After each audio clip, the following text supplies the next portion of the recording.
which means, again, hear, Israel, the Lord, our God, the Lord is one. He repeated word for word what was given by Moses some 1300 years before, without the change of a dot.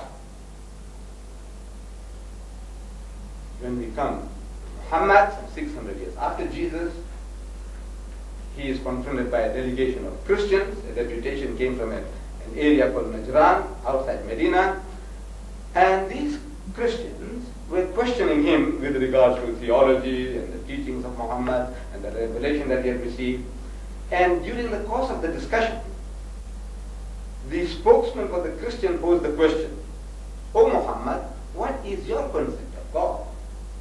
And Muhammad was made to say, as we believe, we Muslims believe, that Muhammad was inspired by God. He was made to utter words as they were put into his mouth. So he was made to say, as it is contained in the 112th chapter of the Holy Quran, "Qul huwallahu ahad," say, He is God, the one and only. The last word, ahad. Ahad means one and only. Jesus said echad means one and only. Moses said echad, which means one and only. What is the difference between these three? Actually, it's the same word meaning the same thing.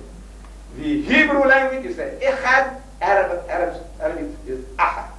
And if I write that on the board, you know, it's an amazing thing. If I write ahad, I want to make it echad, I just put a dot. That's all. That makes it ha into the ha. Ahad, echad. Meaning the one and the same thing, which means in the fundamentals of the teachings of Moses, Jesus, Muhammad, we say no change at all, as given by the prophets.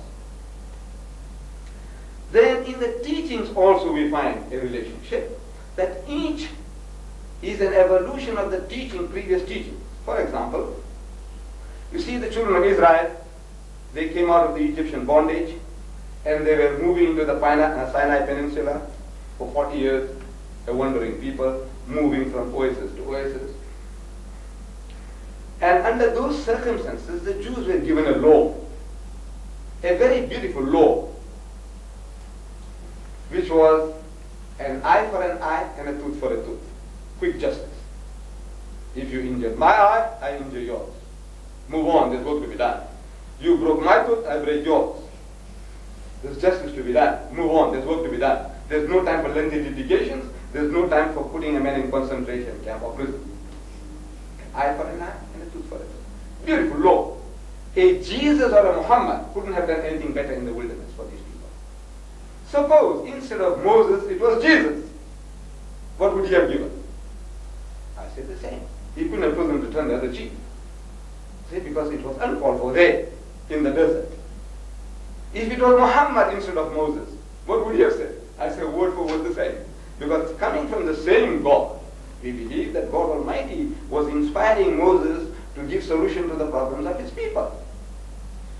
The names of that personality doesn't matter. Whatever the name, the teaching would have been the same according to the needs of the people.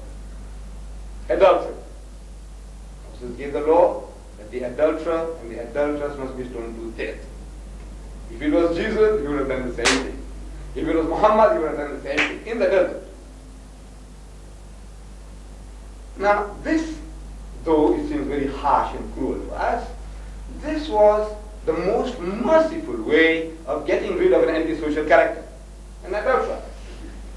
Because the system as given by God Almighty to these Jews was a system in which they could have had limited number of wives, unlimited number of wives. You know, Solomon had 1,000 wives and concubines, and God didn't say one word against that. Almost every prophet mentioned in the Old Testament had more than one wife. David, Jacob, he married two sisters at the same time. Abraham, he had altogether 3 wives, and so on. Almost every prophet you name, he had more than one wife. And God didn't say one word against that system. And a system which allowed unlimited number of wives. Why must you go and interfere with somebody else's property? Can you see the logic of it? I mean, if one was not enough, you take number 2. If 2 is not enough, take 4. If 4 is not enough, take 40. Why do you have to go and despoil somebody else's property? That person is an antisocial character, and the best thing to do with him is kill him and make him an object lesson for others. See? So it's a very cruel thing. Stoning a person to death. You can imagine. It's a slow, painful death. And this was to be done in public. Not hidden away somewhere behind the walls, say in Pretoria what they call it, death row. No, where nobody knows what's going on. No, bring the guy to the marketplace. The whole community gathers and says, you see this adulterer and this adulteress, this is justice being meted out to them. Suppose we were there. You said, not for me. Would you like to go through that? So can you see now? I said, if Jesus or a Muhammad couldn't have done anything better in the wilderness. It was a beautiful law for a nomadic people. But laws have a tendency to change the characters of people over a period of time. Any law. Well, let's take our own law. We are living in a color-conscious country. Everything's based on color. And I can tell you my experience. For 40 years I've been talking to people. I love to talk. I love to talk. I love to share with people my thoughts and what little God has given me of my food. And let me tell you that I have invited hundreds of whites to my home. I invited Africans and colors and Indians, but I'm talking specifically about the whites. Hundreds of whites. Businessmen, learned men, priests, theologians, hundreds of them. And they come and enjoy my hospitality, they enjoy my food. Our food is good. The food that we cook. I tell you, the white man, he laps it up, he relishes it. The Afrikaner, he flogs it. And the color of the African, nobody can resist the food that we offer. Am I right? You see, everybody loves our food. Maybe the way we put our spices and the way we cook, the aroma that comes from our pots, you just can't, irresistible. So the white man and the woman, they enjoy my food and they enjoy my talk. Because whatever I'm talking is from an angle which they might not have seen before. Because it's something novel to them. So they enjoy the talk and they enjoy the food. And they thank me profusely when they part. And subsequently when I meet them in the streets, they shake hands with me. How you Mr. Deedat? How's the family? Convey my regards to the missus. But no white man, by God I tell you, no white man in 40 years has invited me to his home for a cup of tea. I am asking my European people that I can talk to. Look, I'm not trying to score any points against anybody. But I'm asking, don't you people know how to reciprocate? In your culture, in your civilization, is there no such thing as reciprocation?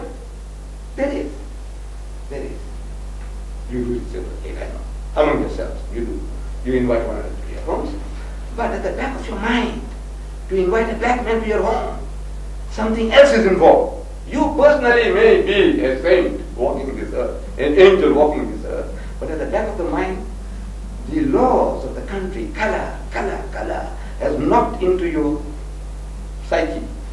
That thought that, look, this coolie coming to an elite area in Durban North, one Sunday morning, looking for your home, number 10 Downing Street, and with this funny headgear and this beard, looking for that number 10, and eventually he finds it. There are people watering the garden, there are people sitting on the verandas.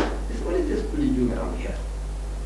And then maybe, I find the house, I knock at the door, Mrs. Smith opens the door, and because she has enjoyed my hospitality, she's so happy. She says, come in, Mr. Deedat, come in. She means well.